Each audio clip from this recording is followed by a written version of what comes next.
السلام عليكم ورحمة الله وبركاته. أهلا بكم في قناة كروشيه يوتيوب مع سهام البنهاوي.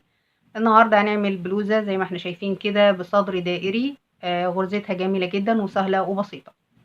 المقاس اللي احنا هنعمله النهاردة هو مقاس لارج، والبداية بتاعتنا تنفع سمول وميديوم ولارج. والبلوزة بتاعتنا النهاردة من مضاعفات العدد 6. فعندي هنا المضاعفات من عدد 6 وعملت 120 سلسلة، يعني ادتني 20 وحدة. فاحنا محتاجين عدد زوجي. احنا بناخد السلاسل على دوران الراس وبنعمل المضاعفات من عدد 6، فبتدينا عدد زوجي زي 20 وحدة، 22 وحدة، 24 وحدة، 26 وحدة، 28 وحدة، على حسب الأدوات اللي انت هتشتغليها. فالأدوات اللي احنا استخدمناها النهاردة، استخدمت خيط إليزا ديفا بلس. عندي هنا بيقترح عليا ان انا اشتغل بإبرة 3 ل4. دي كده شكل إبرة الكروشيه، وده شكل إبرة التريكو. فأنا عندي هنا بيقترح عليا إبرة من 3 ل4، فأنا اشتغلت بإبرة رقم 3. عندي هنا لون الشلة 7 و8. عندي هنا الشلة 100 جرام ب220 متر. فأنت ممكن تشتغلي بإبرة 3 و3.5 و4 و4.5 لحد إبرة رقم 5، على حسب ما انت عايزة سمك الشغل عامل ازاي. زي ما قلتلك بنعمل السلاسل على دوران الراس، لو انت عايزاها اوسع او عايزاها على دوران الراس بالظبط طبعا ده بيرجع لك.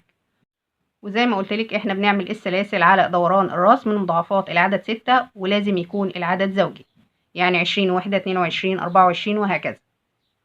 طبعا انت عايزة فتحة الرقبة اقل من كده او اوسع من كده، طبعا ده بيرجع لك. ونتابع مع بعض الخطوات. واللي اول مره تشوف اعمالي ما تنسيش تدوسي على الزرار الاحمر اللي تحت الفيديو وتدوسي على الجرس عشان يوصلك كل جديد.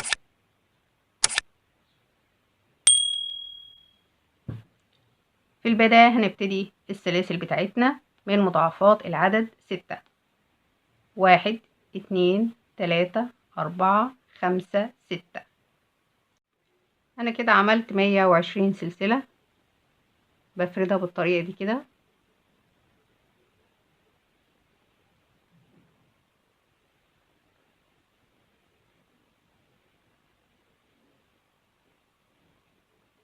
وادخل في اول حلقه بمنزلقه،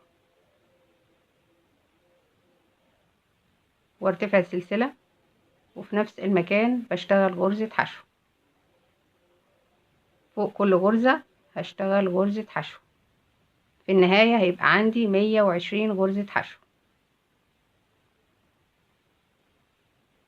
من مضاعفات العدد 6 زي ما احنا قلنا في بداية الفيديو.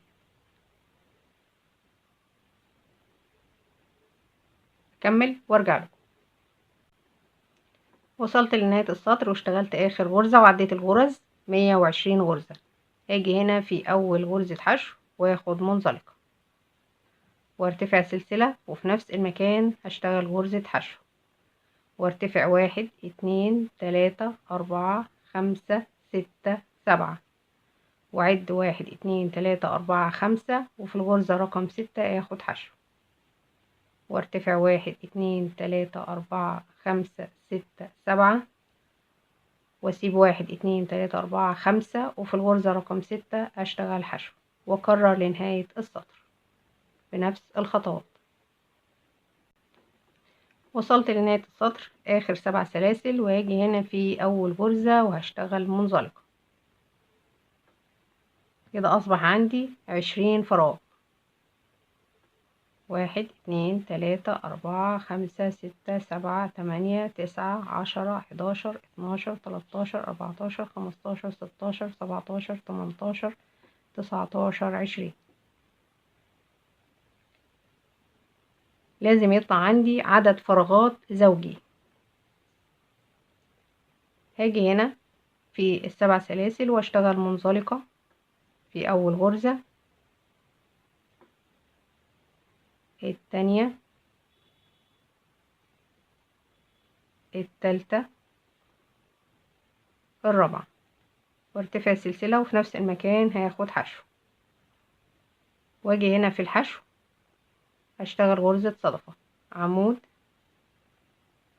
التاني، التالت، بعد كده سلسلتين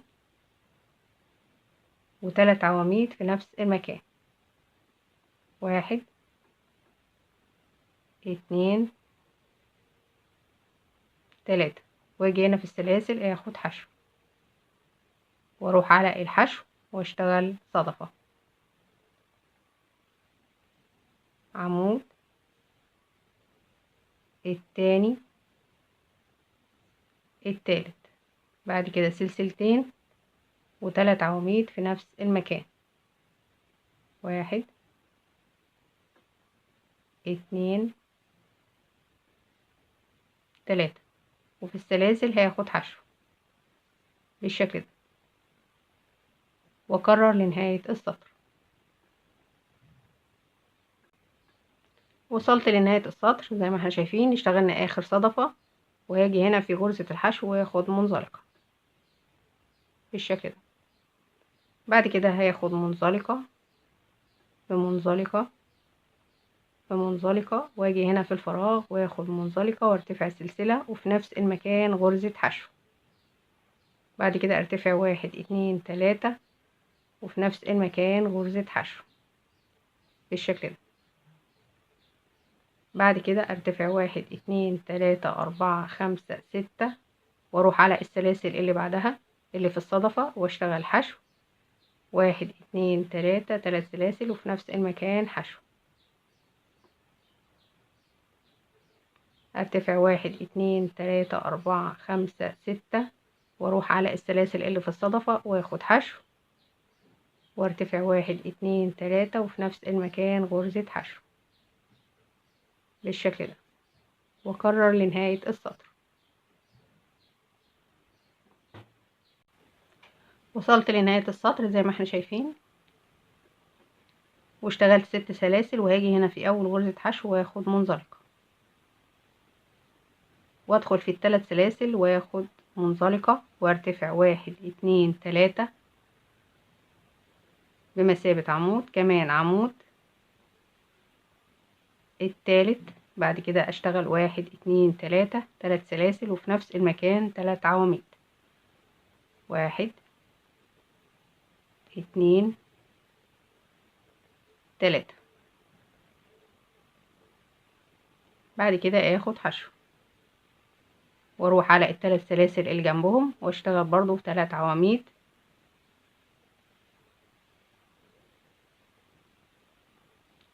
3 سلاسل، 3 عواميد في نفس المكان،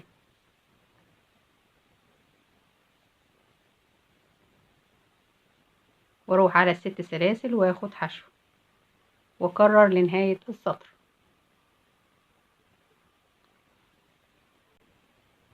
وصلت لنهاية السطر زي ما احنا شايفين، ده شكل البلوزة بتاعتنا. هاجي هنا في السلاسل واخد حشو واجي هنا في تالت سلسلة واخد منزلقة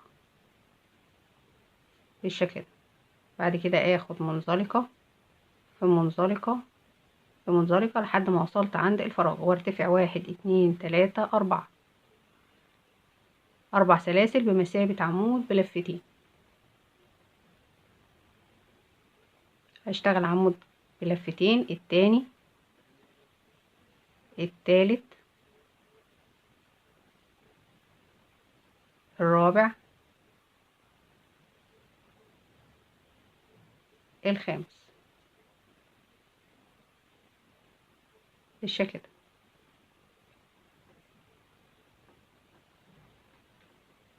بعد كده 1 2 3 4، 4 سلاسل واروح على الفراغ التاني اللي جنبه اللي هو فيه الصدفة واشتغل عمود بلفتين، هاخد لفتين على الإبرة وادخل واخرج من حلقتين في حلقتين في حلقتين، كمان لفتين واخرج من حلقتين في حلقتين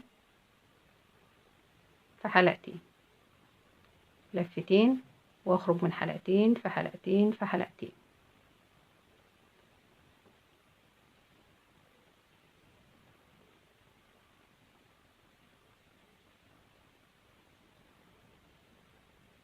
كده الرابع، الخامس. بعد كده 1 2 3 4 4 سلاسل واكرر عمود بلفتين، التاني، التالت، الرابع، الخامس، واكرر لنهاية السطر. زي ما احنا شايفين كده احنا وصلنا لنهاية السطر. اشتغلت 4 سلاسل وهاجي هنا في رابع سلسلة واخد منزلقة وارتفع السلسلة وفي نفس المكان غرزة حشو. الغرزة التانية حشو، التالتة حشو، الرابعة حشو، الخامسة حشو. يبقى فوق كل عمود بلفتين غرزة حشو. هاجي هنا في الاربع سلاسل هشتغل حشو، التانية، التالتة، بعد كده 3 سلاسل واكمل حشو، التانية، التالتة. ده كده في الاربع سلاسل. واجي هنا فوق ال5 عواميد بلفتين هشتغل حشو فوق كل غرزة. 1 2 3 4 5. واجي هنا في الاربع سلاسل هشتغل حشو، التانية، التالتة، بعد كده 3 سلاسل في نفس المكان، 3 حشو. واجي هنا في ال5 عواميد بلفتين هشتغل حشو فوق كل غرزة، التانية، التالتة، الرابعة، الخامسة، واكرر لنهاية السطر بنفس الخطوات. انا كده وصلت لنهاية السطر. بعد كده هاخد منزلقة في اول غرزة احنا اشتغلناها بالشكل ده. بعد كده عايزة اوصل للفراغ ده فهشتغل منزلقة بمنزلقة لحد ما اوصل للفراغ.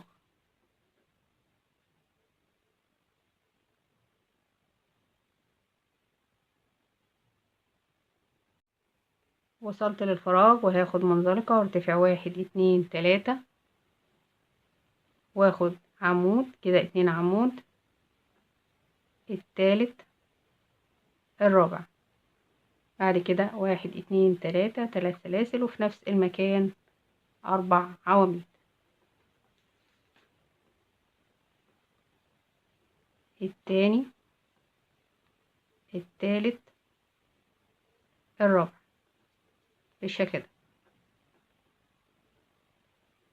بعد كده ارتفاع 1 2 3 4 واجي هنا في تاني سلسلة واخد منزلقة، بعد كده اخد سلسلة واجي هنا في الفراغ واكرر عمود،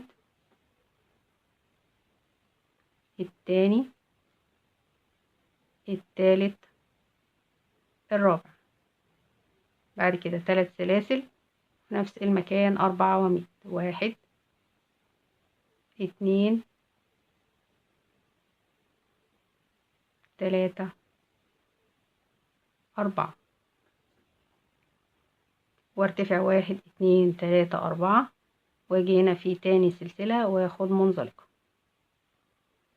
واخد سلسلة واروح للفراغ اللي هو ال3 سلاسل واشتغل 4 عواميد، 3 سلاسل 4 عواميد بنفس الخطوات لنهاية السطر.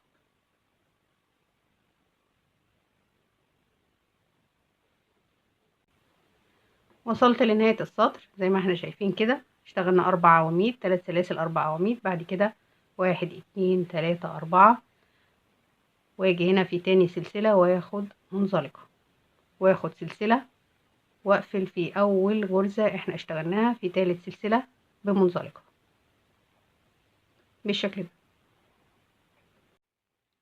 بعد كده هشتغل منزلقة في منزلقة.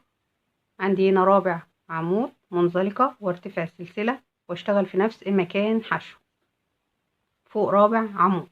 بعد كده حشو التانية. بعد كده 1 2 3 3 سلاسل وفي نفس المكان 2 حشو في السلاسل. وعندي هنا اول عمود من الاربع عواميد هشتغل حشو بالشكل ده. بعد كده 1 2 3 4 5. عندي هنا 1 2 3 4 رابع عمود هشتغل حشو. عندي هنا في السلاسل هشتغل حشو التانية. بعد كده 3 سلاسل في نفس المكان 2 حشو. وعندي هنا اول عمود من الاربعة هشتغل حشو. بعد كده 1 2 3 4 5 واسيب عمود التاني التالت والرابع هاخد حشو. وفي السلاسل هاخد حشو التانية وارتفع 1 2 3 في نفس المكان حشو كمان حشو.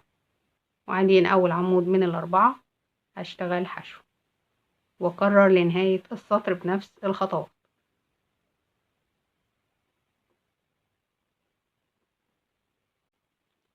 وصلت لنهاية السطر وده شكل الصدر بتاعنا.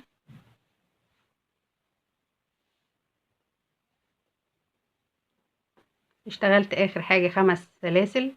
هاجي هنا واخد منزلقة في اول غرزة حشو احنا اشتغلناها. بعد كده هشتغل منزلقة ومنزلقة لحد ما اوصل عند الفراغ اللي كونته السلاسل وارتفع 1 2 3 واشتغل 4 عواميد كده. اول عمود التاني التالت الرابع. بعد كده 3 سلاسل وفي نفس المكان 4 عواميد 1 2 3 4. بعد كده هاخد حشو في السلاسل وارتفع 1 2 3 4 5 6 7 8 9. وعندي هنا في الحشو اخد منزلقة بالشكل ده. بعد كده اروح على الفراغ اللي كونته السلاسل واشتغل برضو 4 عواميد 1 2 3 4. بعد كده 3 سلاسل في نفس المكان 4 عواميد 1 2 3 4.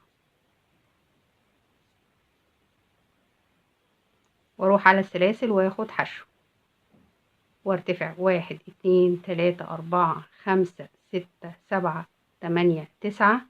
9 سلاسل وعندي هنا غرزة الحشو هاخد منزلقة بالشكل ده.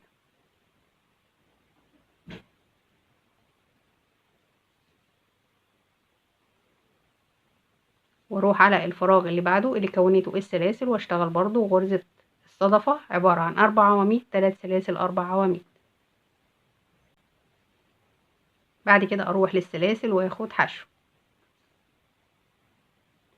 وارتفع 1 2 3 4 5 6 7 8 9.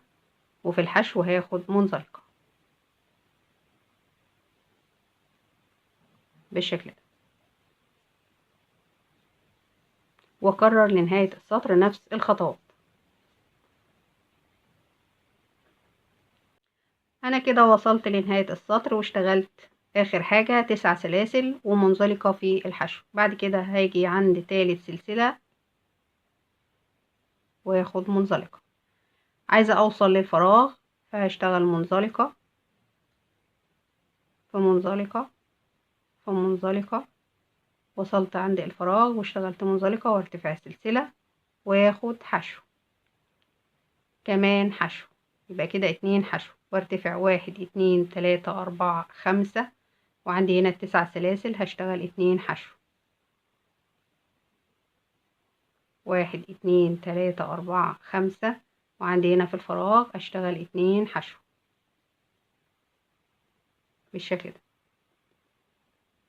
1 2 3 4 5 5 سلاسل وعندي هنا 9 سلاسل هاخد فيهم 2 حشو.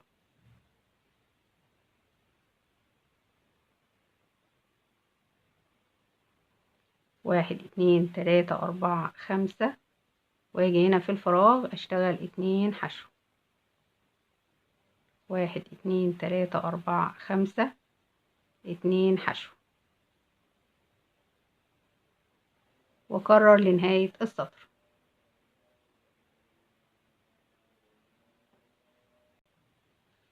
وصلت لنهاية السطر وخدت منزلقة في اول غرزة احنا اشتغلناها في السطر.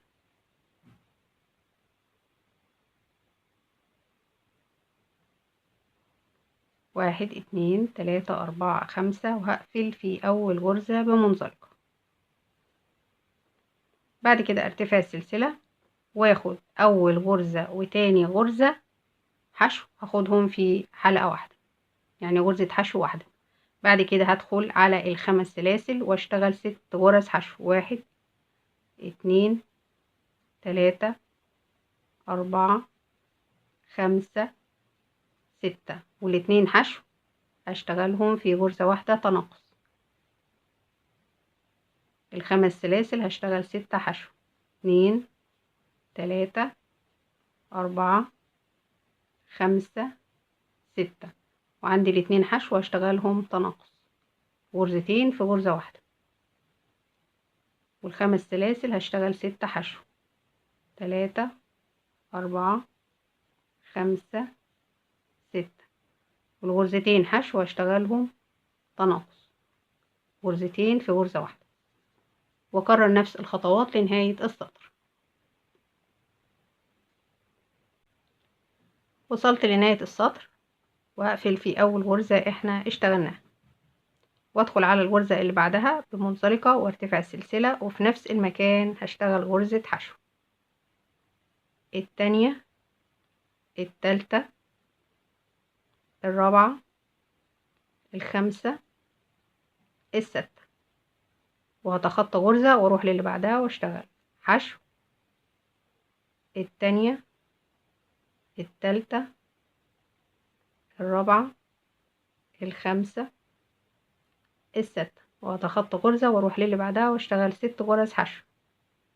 التانية التالتة الرابعة الخامسة الستة واكرر لنهاية السطر بنفس الخطوات. التانية التالتة الرابعة الخامسة الستة. يبقى الغرز بتاعتي من مضاعفات العدد 6.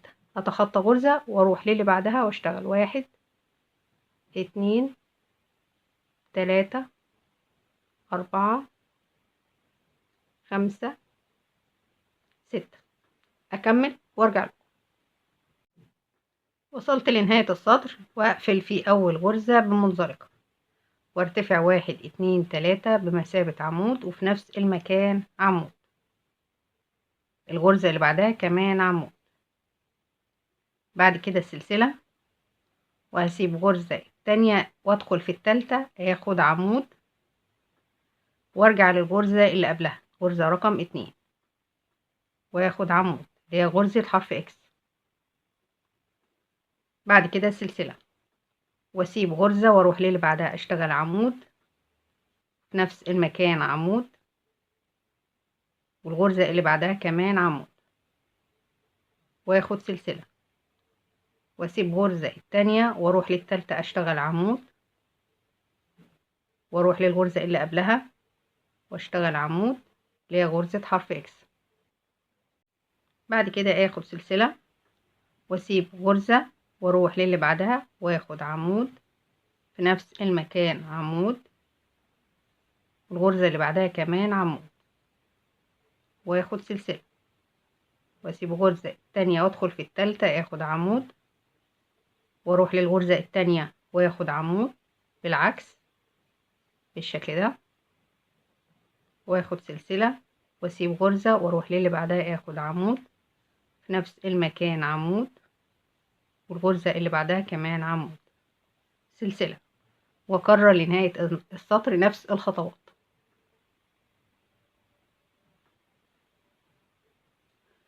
وصلت لنهاية السطر واخر غرزة هي غرزة اكس.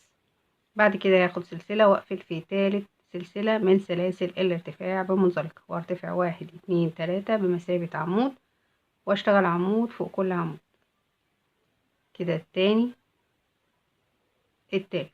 بعد كده سلسلة واشتغل برضو غرزة حرف اكس، عمود، واجي للعمود اللي قبله واشتغل عمود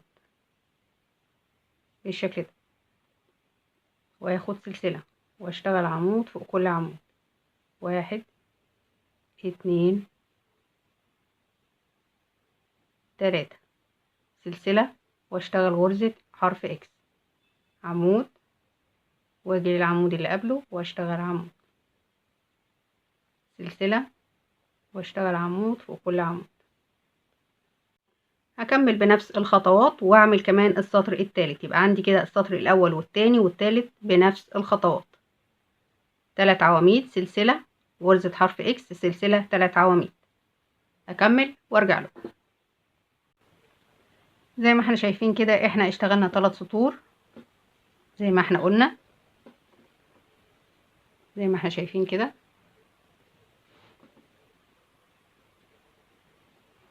دلوقتي هنبتدي نشتغل السطر الرابع.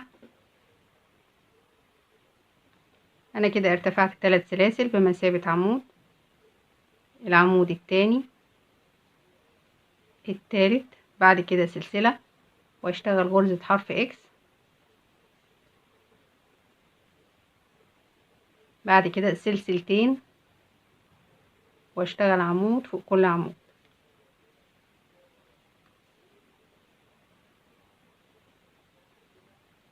سلسلة واشتغل غرزة حرف اكس، بعد كده سلسلتين واشتغل عمود فوق كل عمود،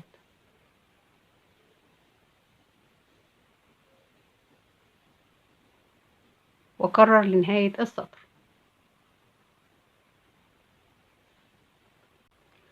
وصلت لنهاية السطر واخر حاجة اشتغلتها غرزة حرف اكس، بعد كده سلسلتين واقفل في تالت سلسلة من سلاسل الارتفاع، بعد كده ارتفع 1 2 3 مثابة عمود، العمود التاني، التالت، بعد كده سلسلتين واشتغل غرزة حرف اكس، عمود التاني، بعد كده سلسلة واشتغل عمود فوق كل عمود،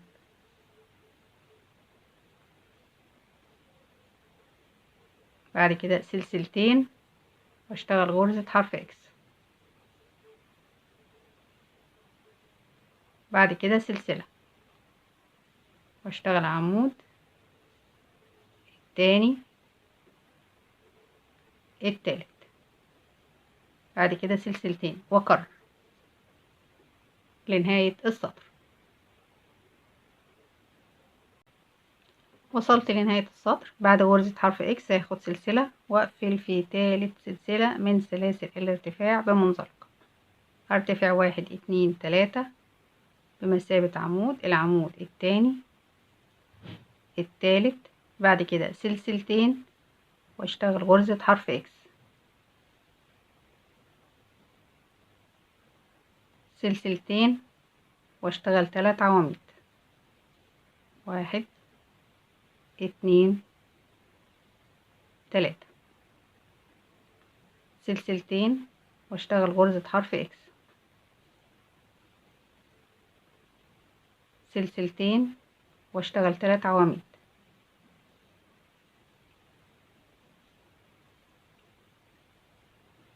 بالشكل ده. هشتغل السطر ده واللي بعده واللي بعده، يعني 3 سطور، المجموع 3 سطور، هيبقى 3 عواميد، سلسلتين، غرزة حرف اكس، سلسلتين، 3 عواميد.